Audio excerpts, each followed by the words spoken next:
ಕರ್ನಾಟಕದ ಎಲ್ಲ ಜಿಲ್ಲೆಗಳಿಂದ ಆಗಮಿಸಿದಂಥ ವುಮನ್ ಮಿಲಿಟರಿ ಪೊಲೀಸ್ ಮಹಿಳಾ ಅಭ್ಯರ್ಥಿಗಳೇ, ನಿಮಗಾಗಿ ನಾನು ಇವತ್ತೊಂದು ಮಾಹಿತಿಯನ್ನು ನೀಡ್ತಾ ಇದ್ದೀನಿ. ಏನಪ್ಪ ಅಂದ್ರೆ, ಈಗಾಗಲೇ 7ನೇ ತಾರೀಕು ನೀವು ಪರೀಕ್ಷೆಯನ್ನು ಬರೆದ್ರಿ, ಕಂಪ್ಯೂಟರ್ ಬೇಸ್ಡ್ ಪರೀಕ್ಷೆಯನ್ನು ಬರೆದ್ರಿ. ಇನ್ನು ನೆಕ್ಸ್ಟ್ ಏನಪ್ಪ ಅಂದ್ರೆ ರಿಸಲ್ಟ್ ಬರಬೇಕು. ಅದು ರಿಸಲ್ಟ್ ಯಾವಾಗ ಬರ್ತದಪ್ಪ ಅಂದ್ರೆ 25 ದಿವಸದಿಂದ 30 ದಿನದೊಳಗಾಗಿ ಪುರುಷ ಅಭ್ಯರ್ಥಿಗಳಿಗೆ ಆಯಿತು, ಆಮೇಲೆ ಮಹಿಳಾ ಅಭ್ಯರ್ಥಿಗಳಿಗೆ ಆಯಿತು, ಫಲಿತಾಂಶ ಬರಲಿದೆ. ಇನ್ನು ಕೆಲವೇ ದಿನದಲ್ಲಿ ಫಲಿತಾಂಶ ಬರಲಿದೆ. ಇದಕ್ಕೆ ಸಂಬಂಧಪಟ್ಟ ಹಾಗೆ ಮಾಹಿತಿಯನ್ನು ನಾನು ನಿಮಗೆ ನೀಡ್ತಾ ಇದ್ದೀನಿ. ಇಲ್ಲಿ ಏನಪ್ಪ ಅಂದ್ರೆ, ಈಗಾಗಲೇ ಕಂಪ್ಯೂಟರ್ ಬೇಸ್ಡ್ ಎಕ್ಸಾಮನ್ನು ಬರೆದ್ರಿ. ಇನ್ನು ನೆಕ್ಸ್ಟ್ ಬರೋದು ಯಾವಪ್ಪ ಅಂದ್ರೆ, ನೀವು ಮೆರಿಟ್ ಮೇಲೆ ಬಂದ್ರಿ ಅಂದರೆ ನೆಕ್ಸ್ಟ್ ಬರೋದು ಫಿಸಿಕಲ್ ಬರ್ತದೆ. ಫಿಸಿಕಲ್ ಯಾವ ರೀತಿ ಇರ್ತದೆ ಮಹಿಳಾ ಅಭ್ಯರ್ಥಿಗಳಿಗೆ? ಫಿಸಿಕಲ್ ನೋಡಿರಿ, ಫಸ್ಟ್ನೇದು ಹೈಟ್ ರೀ. ಹೈಟ್ ಎಷ್ಟೈತಪ್ಪ ಅಂದ್ರೆ, ವುಮನ್ ಮಿಲಿಟ್ರಿ ಪೊಲೀಸ್ ಆರ್ಮಿ ಒಳಗೆ ನೀವು ವುಮನ್ ಮಿಲಿಟ್ರಿ ಪೊಲೀಸ್ ಆಗಬೇಕಂದ್ರೆ ಹೈಟ್ ಎಷ್ಟು ಇರ್ಬೇಕಂದ್ರೆ 162 ಸೆಂಟಿಮೀಟ್ರ್ ಮ್ಯಾಲೆ ಇರಬೇಕು. ನಿಮ್ಗೆಲ್ಲರಿಗೂ ಗೊತ್ತಿರಲಿ, ವುಮನ್ ಮಿಲಿಟ್ರಿ ಪೊಲೀಸ್ ಹಾಕಿನಂದ್ರೆ ಹೈಟ್ 162 ಮ್ಯಾಲೆ ಇರಬೇಕು. ಅದೇ ನೀವು ಬೇರೆ ಹಾಕಿನಂದ್ರೆ ಈಗ SSC GD ಹಾಕಿನಂದ್ರೆ 157 ಸೆಂಟಿಮೀಟ್ರ್ ಅದ. ಅದೇ ರೀತಿಯಾಗಿ RPF ಹಾಕಿನಂದ್ರೆ ಸಹಿತ 157 ಸೆಂಟಿಮೀಟ್ರ್ ಅದ. ಆದರೆ ಆರ್ಮಿ ಮಾತ್ರ ಹೆಂಗೈತಪ್ಪ ಅಂದ್ರೆ ಹೈಟ್ ಎಷ್ಟಿರಬೇಕು ಅಂದ್ರೆ 162. ಎಲ್ಲರೂ ನಿಮ್ಗೆ ಗೊತ್ತಿರಲಿ. ಮೊದಲ ವುಮನ್ ಮಿಲಿಟ್ರಿ ಪೊಲೀಸ್ ಪ್ರಾರಂಭ ಮಾಡಿದಾಗ ಏನು ಮಾಡಿರಪ್ಪ ಅಂದ್ರೆ 152 ಸೆಂಟಿಮೀಟ್ರ್ ಮಾಡಿದರು. ಆಮೇಲೆ ಏನು ಮಾಡಿದ್ರಪ್ಪ ಅಂದ್ರೆ ಮತ್ತೆ ಹೆಚ್ಚಿಗೆ ಮಾಡಿದರು, ಅಂದರೆ 162 ಸೆಂಟಿಮೀಟ್ರನ್ನ ಮಹಿಳಾ ಅಭ್ಯರ್ಥಿಗಳಿಗೆ ಮಾಡಿದರು. ಇದು ನಿಮ್ಗೆ ಗೊತ್ತಿರಲಿ. ಆಮೇಲೆ ಇನ್ನೊಂದು ಏನಪ್ಪ ಅಂದ್ರೆ, ಬೇರೆ ಇದ್ರಾಗ ಹೆಂಗೆ ಇರ್ತೈತೆ ಅಂದ್ರೆ, ಈಗ SSC GD ಒಳಗೆ ಅಲ್ಲಿ ಎಲ್ಲರಿಗೂ ಏನಿರ್ತೈತಿ 157 ಸೆಂಟಿಮೀಟ್ರ್ ಇರ್ತದೆ ಹೈಟ್. SSC GD ಒಳಗೆ ನಾನು ಹೇಳತ್ತಿದ್ದು 157 ಇರ್ತದೆ. ST ಅಭ್ಯರ್ಥಿಗಳಿಗೆ ಮಹಿಳಾ ಅಭ್ಯರ್ಥಿಗಳಿಗೆ ಎಷ್ಟು ಇರ್ತೈತಪ್ಪ ಅಂದ್ರೆ 152 ಇರ್ತೈತೆ ರೀ. ಅದು SSC ಒಳಗೆ ನಾನು ಹೇಳತ್ತಿದ್ದು. ಆದರೆ ಅಗ್ನಿವೀರ ಆರ್ಮಿ ಒಳಗೆ ಇಲ್ಲಿ ಯಾವುದೂ ಇಲ್ಲ. ಅಂದರೆ ST ಆಮೇಲೆ OBC ಜನರಲ್ಲ ಯಾರಿದ್ರೂ ಸಹಿತ ಎಲ್ಲರದ್ದು ಹೈಟ್ ಎಷ್ಟಪ್ಪ ಅಂದ್ರೆ 162 ಸೆಂಟಿಮೀಟ್ರಿಗಿಂತ ಹೆಚ್ಚಿಗೆ ಎತ್ತರವನ್ನು ಹೊಂದಿರಬೇಕು. ಆಮೇಲೆ ಹೈಟ್ ತಕ್ಕಂತೆ ವೇಟ್ ಇರಬೇಕು. ಆಮೇಲೆ ನೆಕ್ಸ್ಟ್ ಬರ್ತಕ್ಕಂಥದ್ದು ಏನಪ್ಪ ಅಂದ್ರೆ, ನಿಮ್ಗೆ ಈ ನೀವು ಫಸ್ಟ್ ಈ ಕಂಪ್ಯೂಟರ್ ಬೇಸ್ಡ್ ಎಕ್ಸಾಮನ್ನು ಬರೆದರಿ, ಪರೀಕ್ಷೆಯನ್ನು ಬರೆದರಿ. ಈಗ ನೆಕ್ಸ್ಟ್ ರಿಸಲ್ಟ್ ಬರ್ತದೆ ಫಿಸಿಕಲ್ಗಾಗಿ. ರಿಸಲ್ಟ್ ಬಂದಮೇಲೆ ಅಲ್ಲಿ ಫಿಸಿಕಲ್ ಏನೇನು ಇರ್ತದೆ ನಿಮಗೂ, ಅಗ್ನಿವೀರ ಅಂದರೆ ವುಮನ್ ಮಿಲಿಟ್ರಿ ಪೊಲೀಸ್ ಆಗೋರಿಗೆ ಫಿಸಿಕಲ್ ಏನೇನು ಇರ್ತದಪ್ಪ ಅಂದ್ರೆ 1600 ಮೀಟ್ರ್ ರನ್ನಿಂಗ್ ಇರ್ತದೆ. 1600 ಮೀಟ್ರ್ ರನ್ನಿಂಗ್ ಅಂದ್ರೆ ನೀವು 400 ಮೀಟ್ರ್ ಟ್ರ್ಯಾಕ್ನಾಗ ಎಷ್ಟು ರೌಂಡ್ ಓಡ್ಬೇಕು ರೀ? ಎಷ್ಟು ರೀ? 4 ರೌಂಡ್. ನೋಡಿರಿ, ಇದು ನಮ್ಮ ಗ್ರೌಂಡ್ ಇದು ಎಷ್ಟೈತಪ್ಪ ಅಂದ್ರೆ 400 ಮೀಟ್ರ್ ಅದ. ನೀವು ಪ್ರತಿನಿತ್ಯ ಪ್ರಾಕ್ಟೀಸ್ ಮಾಡೋವಂಥದ್ದು ಗ್ರೌಂಡ್ ಇದು ಎಷ್ಟೈತಪ್ಪ ಅಂದ್ರೆ 400 ಮೀಟ್ರ್ ಟ್ರ್ಯಾಕ್ ಅದ. 4 ರೌಂಡ್ ಓಡ್ಬೇಕು ರೀ. ನೋಡಿರಿ, ವುಮನ್ ಮಿಲಿಟ್ರಿ ಪೊಲೀಸ್ ಟೈಮಿಂಗ್ ಎಷ್ಟದಪ್ಪ ಅಂದ್ರೆ 1600 ಮೀಟ್ರ್ ಎಕ್ಸಲೆಂಟ್. ಅಂದ್ರೆ ನಾವು ಫಸ್ಟ್ ಗ್ರೂಪ್ ಬರ್ಬೇಕಂದ್ರೆ 7 ನಿಮಿಷ 30 ಸೆಕೆಂಡ್ ಒಳಗಡೆ ಬರ್ಬೇಕು ರೀ. 7 ನಿಮಿಷ 30 ಸೆಕೆಂಡ್ ಒಳಗಡೆ ಬಂದ್ರಿ ಅಂದ್ರೆ ಫಸ್ಟ್ ಗ್ರೂಪ್ ಎಕ್ಸಲೆಂಟ್ ಅಂತ ಮಾಡ್ತಾರೆ. ಆಮೇಲೆ 7 ನಿಮಿಷ 31 ಸೆಕೆಂಡ್ದಿಂದ 8 ನಿಮಿಷ ಒಳಗೆ ಬಂದಿರಿ ಅಂದ್ರೆ ಸೆಕೆಂಡ್ ಗ್ರೂಪ್ ರೀ. ಆರ್ಮಿ ರನ್ನಿಂಗ್ ಒಳಗೆ 2 ಗ್ರೂಪ್ ಇರ್ತಾವೆ, ನಿಮ್ಗೆಲ್ಲರಿಗೂ ಗೊತ್ತಿರಲಿ. ಆರ್ಮಿಗೆ 7 ನಿಮಿಷ 30 ಸೆಕೆಂಡ್ ಒಳಗಡೆ ಬಂದರೆ ಫಸ್ಟ್ ಗ್ರೂಪ್, ಆಮೇಲೆ 7:31ರಿಂದ 8 ನಿಮಿಷ ಒಳಗೆ ಬಂದರೆ ಸೆಕೆಂಡ್ ಗ್ರೂಪ್. ಇದು ಆರ್ಮಿಗೆ ಈ ರೀತಿ ಇರ್ತದೆ. ನೀವು SSC GD ಅಭ್ಯರ್ಥಿಗಳಿಗೆ SSC GD ಎಷ್ಟಿರ್ತೈತಪ್ಪ ಅಂದ್ರೆ ನಿಮ್ಮದು ಸೇಮ್ 1600 ಮೀಟ್ರ್ ರನ್ನಿಂಗ್ ಇರ್ತದೆ. SSC GD ಅವರಿಗೆ 1600 ಮೀಟ್ರ್ ರನ್ನಿಂಗ್ ಇರ್ತದೆ. ಆಮೇಲೆ ಟೈಮ್ ಎಷ್ಟೈತಪ್ಪ ಅಂದ್ರೆ SSC GD ಅವರಿಗೆ 8 ನಿಮಿಷ 30 ಸೆಕೆಂಡ್. ನಿಮ್ಗೆ ಗೊತ್ತಿರಲಿ, ಅಲ್ಲಿ ಫಸ್ಟ್ ಗ್ರೂಪ ಸೆಕೆಂಡ್ ಗ್ರೂಪ ಅಂತ ಏನೂ ಇಲ್ಲ. 8 ನಿಮಿಷ 30 ಸೆಕೆಂಡ್ ಒಳಗಡೆ ಬರಬೇಕು. ಅದು SSC GD ರನ್ನಿಂಗ್. ಆರ್ಮಿ ಹೋಗೋರು 7:30 ನಿಮಿಷದಿಂದ 8 ನಿಮಿಷ ಲಾಸ್ಟ್ ರೀ. ಅಂದರೆ 7 ನಿಮಿಷ 30 ಸೆಕೆಂಡ್ ಒಳಗೆ ಬಂದರೆ ಫಸ್ಟ್ ಗ್ರೂಪ, 7:31ರಿಂದ 8 ನಿಮಿಷ ಒಳಗೆ ಬಂದರೆ ಸೆಕೆಂಡ್ ಗ್ರೂಪ ಆರ್ಮಿದು. ಆಮೇಲೆ RPFದವ್ರಿಗೆ ರನ್ನಿಂಗ್ ಎಷ್ಟೈತೆ ರೀ? 800. ಅಂದರೆ 800 ಮೀಟ್ರ್ ಐತೆ ರೀ.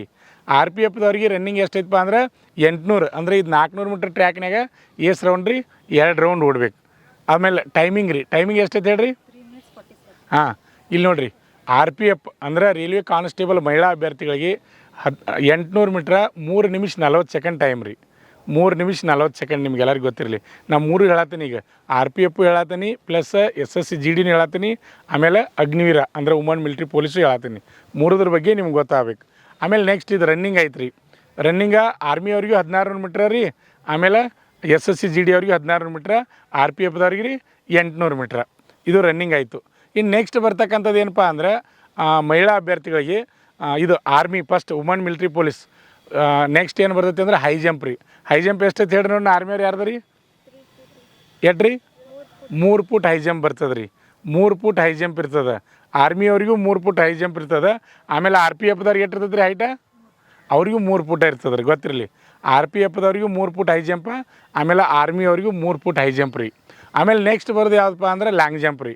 ಲಾಂಗ್ ಜಂಪ್ ಆರ್ಮಿಯವ್ರಿಗೆ ಎಷ್ಟು ಐತೆ ಹೇಳ್ರಿ ನೋಡಿ? ಎಷ್ಟು ರೀ? 10 ಫುಟ್ ರೀ ಲಾಂಗ್ ಜಂಪ್ ರೀ. ಅಂದರೆ ಉದ್ದ ಜಿಗಿತ ಆರ್ಮಿ ಅವ್ರಿಗೆ ವುಮನ್ ಮಿಲ್ಟ್ರಿ ಪೊಲೀಸ್ ಆಗೋರಿಗೆ 10 ಫೂಟ್ ಇರ್ತದೆ, 10 ಫೂಟ್ ಜಿಗಿದು ಪಾಸ್ ಮಾಡಬೇಕು. ಆಮೇಲೆ RPFದವ್ರಿಗೆ ಎಷ್ಟು ಇರ್ತದೆ ರೀ? 9 ಫೂಟ್ ಇರ್ತದೆ. RPFದವ್ರಿಗೆ 9 ಫೂಟ್ ಇರ್ತದೆ. SSC GD ಅವ್ರಿಗೆ ಎಷ್ಟು ಇರ್ತದೆ ರೀ? SSC GDಗೆ ಇಲ್ಲ, ಇದು ಗೊತ್ತಿರಲಿ. SSC GD ಅವ್ರಿಗೆ ಬರೀ ಏನೈತೆ ರೀ? 1600 ಮೀಟ್ರ್ ರನ್ನಿಂಗ್ ಒಂದ ರೀ, 8.5 ನಿಮಿಷನ್ಯಾಗ ಓಡಬೇಕು. ಎಲ್ಲರಿಗೂ ಗೊತ್ತಿರಲಿ ನಿಮ್ಗೆ. SSC GD ಮಹಿಳಾ ಅಭ್ಯರ್ಥಿಗೆ ಎಷ್ಟು ಇರ್ತೈತಿ ಅಂದ್ರೆ 8.5 ನಿಮಿಷ, ಅದು 16 ಮೀಟ್ರ್ ಒಂದೇ ರನ್ನಿಂಗ್ ರೀ. ಉಳಿದು ಹೈ ಜಂಪ ಲಾಂಗ್ ಜಂಪ ಯಾವುದೂ ಇರೋಂಗಿಲ್ಲ. ಆಮೇಲೆ ಭಾಳಷ್ಟು ಜನ ಮಹಿಳೆಯರು ನಮಗೆ ಅಂದ್ರೆ ಮೊಬೈಲ್ ಯೂಟ್ಯೂಬ್ನಾಗ ಏನು ಕೇಳ್ತಾರಂದ್ರೆ, ಸರ್ ನಮಗೂ ಪ್ಲಬ್ಸ್ ಜಿಗ್ಜಾಗ್ ನಡಿಗೆ ಐತೇನು ರೀ ವುಮನ್ ಮಿಲ್ಟ್ರಿ ಪೊಲೀಸ್ ಅಂತ ಕೆಲವೊಂದು ಜನ ಕಮೆಂಟ್ ಮಾಡತ್ತಾರೆ. ಅದನ್ನು ಕಮೆಂಟ್ ಮಾಡತ್ತಾರೆ ಅಂದ್ರೆ ನಿಮಗೂ ಮಾಹಿತಿ ಗೊತ್ತಿರಲಿ, ನಿಮಗೆ ಮಹಿಳೆಯರಿಗೆ ಇರೋಂಗಿಲ್ಲ ಪ್ಲಬ್ಸು ಜಿಗ್ಜಾಗ್ ನಡಿಗೆ ಇರೋಂಗಿಲ್ಲ. ಆಮೇಲೆ ಗುಂಡು ಎಸೆತನೂ ಇರೋಂಗಿಲ್ಲ. ಗೊತ್ತಾಗದ್ರಿ ಎಲ್ಲರಿಗೂ? ಈ ರೀತಿ ಇರೋದು. SSC GD ಹೈಟ್ ಎಷ್ಟಪ್ಪ ಅಂದ್ರೆ 157 ಸೆಂಟಿಮೀಟ್ರ್ಗಿಂತ ಹೆಚ್ಚಿಗೆ ಇರಬೇಕು. ಆಮೇಲೆ SC ಅಲ್ಲ, ST ಅಭ್ಯರ್ಥಿಗಳಿಗೆ ಮಾತ್ರ 152 ಸೆಂಟಿಮೀಟ್ರ್. ಆಮೇಲೆ ನೆಕ್ಸ್ಟ್ ವುಮನ್ ಮಿಲ್ಟ್ರಿ ಪೊಲೀಸ 162 ಸೆಂಟಿಮೀಟ್ರ್ಗಿಂತ ಹೆಚ್ಚಿಗೆ ಎತ್ತರ ಇರಬೇಕು. ಅದೇ ರೀತಿಯಾಗಿ RPF ಮಹಿಳಾ ಅಭ್ಯರ್ಥಿಗಳಿಗೆ 157 ಸೆಂಟಿಮೀಟ್ರ್ಗಿಂತ ಹೆಚ್ಚಿಗೆ ಎತ್ತರವನ್ನು ಹೊಂದಿರಬೇಕು. ಆಮೇಲೆ ಹೈಟ್ ತಕ್ಕಂತೆ ವೇಟ್ ಇರಬೇಕು. ಇಷ್ಟು ಮಹಿಳಾ ಅಭ್ಯರ್ಥಿಗಳಿಗೆ ಫಿಸಿಕಲ್ ಅದ. ಈಗಾಗಲೇ ಯಾಕಂದ್ರೆ ಅಗ್ನಿವೀರ ಆರ್ಮಿ ಪರೀಕ್ಷೆಯನ್ನು ಬರೆದು ನೆಕ್ಸ್ಟ್ ಫಿಸಿಕಲ್ಗಾಗಿ ತಯಾರಾಗ್ತಾ ಇದ್ರಿ. ಭಾಳಷ್ಟು ಜನ ಅಭ್ಯರ್ಥಿಗಳು RPF ಈಗಾಗಲೇ ಎಕ್ಸಾಮ್ ಬರೆದು ಮೆರಿಟ್ ಬಂದು ನೆಕ್ಸ್ಟ್ RPF ಫಿಸಿಕಲ್ಗೂ ತಯಾರಾಗ್ತಾ ಇದ್ದಾರೆ. ಅದೇ ರೀತಿಯಾಗಿ ನೆಕ್ಸ್ಟ್ ಏನಪ್ಪ ಅಂದ್ರೆ SSC GDನೂ ಸಹಿತ ಮಹಿಳಾ ಅಭ್ಯರ್ಥಿಗಳು ಈಗಾಗಲೇ ಎಕ್ಸಾಮ್ ಬರೆದು ಮೆರಿಟ್ ಮೇಲೆ ಈಗಾಗಲೇ ಮೆರಿಟ್ ಲಿಸ್ಟ್ ಬಿಟ್ಟಾರೆ. ಯಾರ್ದು ಎಷ್ಟು ಬಂದದ ಗೊತ್ತದ, ಅವರು ನೆಕ್ಸ್ಟ್ ಏನಪ್ಪ ಅಂದ್ರೆ ಫಿಸಿಕಲ್ಗೆ ತಯಾರಾಗ್ತಾ ಇದ್ದಾರೆ. ಅವರೆಲ್ಲರಿಗೂ ಅನುಕೂಲ ಆಗಲಿ, ಆಮೇಲೆ ನಿಮಗೆಲ್ಲ ಮಾಹಿತಿ ತಿಳಿಲಿ ಅಂತಕ್ಕಂಥ ಉದ್ದೇಶವನ್ನು ಇಟ್ಕೊಂಡು ನಾವು ಈಗ ಏನು ಮಾಡೋದಪ್ಪ ಅಂದ್ರೆ ಫಿಸಿಕಲ್ ಬಗ್ಗೆ ಇವತ್ತು ನಿಮ್ಗೆ ಮಾಹಿತಿಯನ್ನು ನೀಡ್ತಾ ಇದ್ವಿ. ಆಮೇಲೆ ಇನ್ನೊಂದು, ಬಾಯ್ಸ್ ಏನಿರ್ತಾರೆ ರೀ ಫಿಸಿಕಲ್ ಸ್ವಲ್ಪ ಸ್ಟ್ರಾಂಗ್ ಇರ್ತಾರೆ ರೀ. ಮಹಿಳೆಯರಂದ್ರೆ ನೀವು ವೀಕ್ ಇದ್ರೆ ದಯವಿಟ್ಟು ತಪ್ಪು ತಿಳ್ಕೊಬೇಡ್ರಿ. ನಾ ಹೇಳೋದು ಪ್ರಾಕ್ಟೀಸ್ ಮಾಡಿರಿ ಅಂತ. ಪ್ರತಿನಿತ್ಯ 2 ಟೈಮ್ ಪ್ರಾಕ್ಟೀಸ್ ಮಾಡ್ಬೇಕು ರೀ. ಒಂದು ಟೈಮ್ ಮಾಡಿ ಒಂದು ಟೈಮ್ ಬಿಟ್ಟು ಕೈಕಾಲು ನೋವು ಆಗ್ತಾರೆ. ಹೊಸದಾಗಿ ಬಂದವ್ರಿಗಂತೂ ಒಂದು ವಾರದಿಂದ 15 ದಿನ ಸ್ವಲ್ಪ ಕಷ್ಟ ಆಗ್ತದೆ. ಕಷ್ಟ ಆದರೂ ನೋವು ಮೇಲೆ ನೋವು ಕೊಡ್ಬೇಕು ದೇಹಕ್ಕೆ, ಅಂದ್ರೆ ಅದು ನೀವು ಫಿಟ್ ಹಾಕಿರಿ. ಎಲ್ಲರಿಗೂ ಗೊತ್ತಿರಲಿ ನಿಮಗೆ.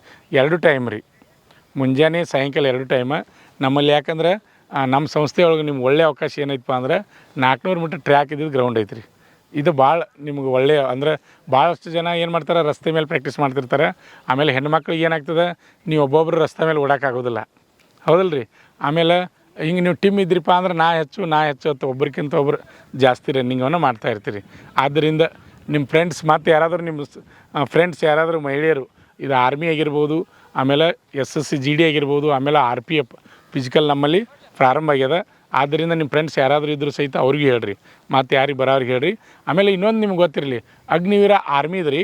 ಇದ್ರ ಬಗ್ಗೆ ಹೆಂಗಿರ್ತೈತಪ್ಪ ಅಂದ್ರೆ, ಈ ಬಾಯ್ಸ್ಗೆ ಹೆಂಗಿರ್ತೈತೆ ಅಂದ್ರೆ 3 AR ಮಾಡ್ಕೊಂಡಾರ ರೀ ಬಾಯ್ಸ್ಗೆ. Army 3 AR, Bengaluru AR, Mangaluru AR, Belagavi AR ಅಂತ 3 ಮಾಡ್ಕೊಂಡಾರ ಬಾಯ್ಸ.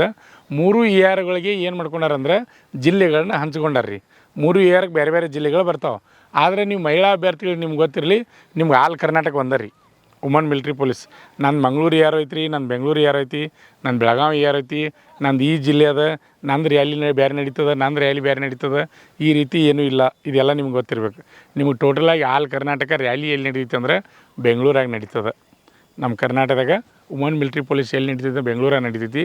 ಅಲ್ಲಿ ಒಟ್ಟು ಎಷ್ಟು ರಾಜ್ಯಗಳನ್ನ ಕೂಡಿಸಿರ್ತಾರಂದ್ರೆ 5 ರಾಜ್ಯ ಕೂಡಿರ್ತಾರೆ ರೀ ಮಹಿಳೆಯರು. ನಿಮ್ಗೆ ಗೊತ್ತಿರಲಿ, 5 ರಾಜ್ಯದ ತೊಗೊಂಡು ಫಿಸಿಕಲ್ ಏಕಾಲಕ್ಕೆ ಇಲ್ಲಿ ನಮ್ಮ ಕರ್ನಾಟಕದಾಗ ಬೆಂಗಳೂರಲ್ಲಿ ರ್ಯಾಲಿ ನಡೀತದೆ. ಆದರೆ ರ್ಯಾಲಿ ಆದಮೇಲೆ ನೀವು ಫಿಸಿಕಲ್ ಸಿಲೆಕ್ಷನ್ ಆದ್ರಿ ಅಂದ್ರೆ ಅಲ್ಲೇ ಮಹಿಳಾ ಅಭ್ಯರ್ಥಿಗಳಿಗೆ ಏನಿರ್ತೈತಪ್ಪ ಅಂದ್ರೆ ಮೆಡಿಕಲ್ನು ಅಲ್ಲೇ ಟೆಸ್ಟ್ ಮಾಡ್ತಾರೆ. ಅಲ್ಲೇ ಬೆಂಗಳೂರಾಗ ನೀವು ಏನು ಫಿಸಿಕಲ್ಗೆ ಹೋಗಿರ್ತೀರಿ, ಫಿಸಿಕಲ್ ಆದ ತಕ್ಷಣ ಅಲ್ಲೇ ನಿಮ್ಮ ಮೆಡಿಕಲನ್ನು ಚೆಕ್ ಮಾಡ್ತಾರೆ. ಆಮೇಲೆ ಇನ್ನೊಂದು ಗೊತ್ತಿರಲಿ ನಿಮ್ಗೆ, ಸೆಂಟ್ರಲ್ ಗೋರ್ಮೆಂಟ್ ಯಾರು ನೀವು ಟ್ರೈ ಮಾಡ್ತಂತೀರಿ, ಇಂಪಾರ್ಟೆಂಟ್ ಡಾಕ್ಯುಮೆಂಟ್ ಏನಪ್ಪ ಅಂದ್ರೆ 1ನೇದು ಮಾರ್ಕ್ಸ್ ಕಾರ್ಡ್ ರೀ, ಆಮೇಲೆ 2ನೇದು LC, 3ನೇದು ಫೋಟೋ, 4ನೇದು ಆಧಾರ್ ಕಾರ್ಡು. ಇವೆಲ್ಲ ನಿಮ್ಮ ತೆಗಿರುವಂಥವ್ರಿ. ನಾ ಹೇಳತ್ತಿದ್ದೀಗ ನಿಮ್ಮ ತೆಗೆ ಕೆಲವೊಂದು ಇರಲಾರ್ದು ಏನಪ್ಪ ಅಂದ್ರೆ ಡೊಮೆಸಿಯಲ್ ಸರ್ಟಿಫಿಕೇಟ್ ತೆಗಿಸ್ಬೇಕು, ರೆಸಿಡೆನ್ಷಿಯಲ್ಲ, ಕಾಸ್ಟ್. ಇವು ಸೆಂಟ್ರಲ್ ಗೋರ್ಮೆಂಟ್ ನೌಕರಿ ಯಾರು ಮಾಡ್ತಂತೀರಿ ನೋಡಿರಿ, ಡೊಮೆಸಿಯಲ್ಲ, ರೆಸಿಡೆನ್ಷಿಯಲ್ಲ, ಕಾಸ್ಟ್ ಸರ್ಟಿಫಿಕೇಟ್ ತೆಗಿಸ್ಬೇಕು. ಕಾಸ್ಟ್ ಸರ್ಟಿಫಿಕೇಟ್ ಹೆಂಗಿರ್ಬೇಕಂದ್ರೆ ಇಂಗ್ಲೀಷ್ನಾಗ ಇರ್ಬೇಕು ರೀ, ಕನ್ನಡದಾಗ ಇರಬಾರ್ದು. ಸೆಂಟ್ರಲ್ ಗೋರ್ಮೆಂಟ್ ಟ್ರೈ ಮಾಡೋರು ಇಂಗ್ಲೀಷ್ನಾಗ ಇರಬೇಕು ಕಾಸ್ಟ್ ಸರ್ಟಿಫಿಕೇಟ್. ನಿಮ್ಗೆ ಎಲ್ಲರಿಗೂ ಗೊತ್ತಿರಲಿ. ಇದಾದಮೇಲೆ ನೆಕ್ಸ್ಟ್ ಡಾಕ್ಯುಮೆಂಟ್ ಬರೋ ಏನಪ್ಪ ಅಂದ್ರೆ ವುಮನ್ ಮಿಲ್ಟ್ರಿ ಪೊಲೀಸ್ಗೆ ಸ್ಕೂಲ್ ಕ್ಯಾರೆಕ್ಟರ್ ಬರ್ತದೆ, ಪಂಚಾಯತಿ ಕ್ಯಾರೆಕ್ಟರ್ ಬರ್ತದೆ, ಆಮೇಲೆ ಅನ್ಮ್ಯಾರಿಡ್ ಅಂತ ಬರ್ತದೆ. ಅಂದರೆ ಇನ್ನೂ ಮದುವೆ ಆಗಿಲ್ಲ ಅಂತೇಳಿ ಅನ್ಮ್ಯಾರಿಡ್ ಬರ್ತದೆ. ಬರೋದು ಪೊಲೀಸ್ ಸ್ಟೇಷನ್ ವೆರಿಫಿಕೇಷನ್ ಅಂತ ಬರ್ತದೆ. ನೀವು ನೆಕ್ಸ್ಟ್ ಫಿಸಿಕಲ್ ಆದಮೇಲೂ ಪೊಲೀಸ್ ಸ್ಟೇಷನ್ ವೆರಿಫಿಕೇಷನ್ ತೆಗಿಸ್ಬೋದು. ಈಗ ಅಡ್ವಾನ್ಸ್ ಆಗಿ ತೆಗಿಸ್ಬೇಕಂತೇನಿಲ್ಲ ಪೊಲೀಸ್ ಸ್ಟೇಷನ್ ವೆರಿಫಿಕೇಷನ್. ನೀವು ಫಿಸಿಕಲ್ ಪಾಸ್ ಆದಮೇಲೆ ಪೊಲೀಸ್ ಸ್ಟೇಷನ್ ವೆರಿಫಿಕೇಷನ್ ತೆಗಿಸ್ಬೋದು, ಅವಕಾಶ ಅದ. ಈ ಇಂಪಾರ್ಟೆಂಟ್ ಡಾಕ್ಯುಮೆಂಟ್ ನಿಮ್ಗೆ ಎಲ್ಲರಿಗೂ ಗೊತ್ತಿರಲಿ. ವುಮನ್ ಮಿಲಿಟ್ರಿ ಪೊಲೀಸ್ ಟ್ರೈ ಮಾಡೋರು ಒಂದೇದು SLC ಮಾರ್ಕ್ಸ್ ಕಾರ್ಡ್ ರೀ. ಆಮೇಲೆ ಹೆಚ್ಚಿಗೆ ನಿಮ್ಮದು ವಿದ್ಯಾರ್ಥಿ ಇತ್ತಂದ್ರೆ PUC ಆಗಿತ್ತಂದ್ರೆ PUC ಮತ್ತು ಅದಕ್ಕಿಂತ ಹೆಚ್ಚಿಗೆ ಏನಾದರೂ ವಿದ್ಯಾರ್ಥಿ ಇದ್ರೆ ಅದು ಮಾರ್ಕ್ಸ್ ಕಾರ್ಡ. ಆಮೇಲೆ LC ಅಥವಾ TC ಅಂತೀವಿ, ಎರಡು ಒಂದೇ ರೀ. LC ಅಂದರೆ ಲಿವಿಂಗ್ ಸರ್ಟಿಫಿಕೇಟ್, TC ಅಂದರೆ ಟ್ರಾನ್ಸ್ಫರ್ ಸರ್ಟಿಫಿಕೇಟ್, ಎರಡು ಒಂದೇ ಅರ್ಥ ರೀ. ನೀವು ಎಲ್ಲಿ 10ನೇ ತರಗತಿ ಕಲ್ತಿರ್ತೀರಿ ಅಲ್ಲಿ ಅದನ್ನು ಕೊಡ್ತಾರೆ ರೀ. ಒಂದು ಸೆಕೆಂಡ್ LCಯನ್ನು ನೀವು ತೆಗೆಸ್ಕೋಬೇಕು. ಆಮೇಲೆ ನೆಕ್ಸ್ಟ್ ಫೋಟೋ ಇರಬೇಕು ನಿಮ್ಮ. ಆಮೇಲೆ ಆಧಾರ್ ಕಾರ್ಡ್ ರೀ. ಇನ್ನೊಂದು ಇಂಪಾರ್ಟೆಂಟ್ ನಿಮ್ಗೆ ಗೊತ್ತಿರಲಿ, ಈಗ ನೀವು ಗೌರ್ಮೆಂಟ್ ಜಾಬ್ ಟ್ರೈ ಮಾಡೋರು ಆಧಾರ್ ಕಾರ್ಡ್ನಾಗ ಹೆಂಗೆ ಇರ್ತೈತಿರಲ್ಲ, ಮಾರ್ಕ್ಸ್ ಕಾರ್ಡ್ ಆಯಿತು, ಉಳಿದ ಡೊಮೇಶಿಯಲ ರೆಸಿಡೆನ್ಷಿಯಲ ಕಾಸ್ಟ್ ಒಟ್ಟಾರೆ ನಿಮ್ಮ ಡಾಕ್ಯುಮೆಂಟ್ ಏನಿರ್ತಾವೆ ಎಲ್ಲದ್ರಾಗ ಸೇಮ್ ಇರ್ಬೇಕು ರೀ.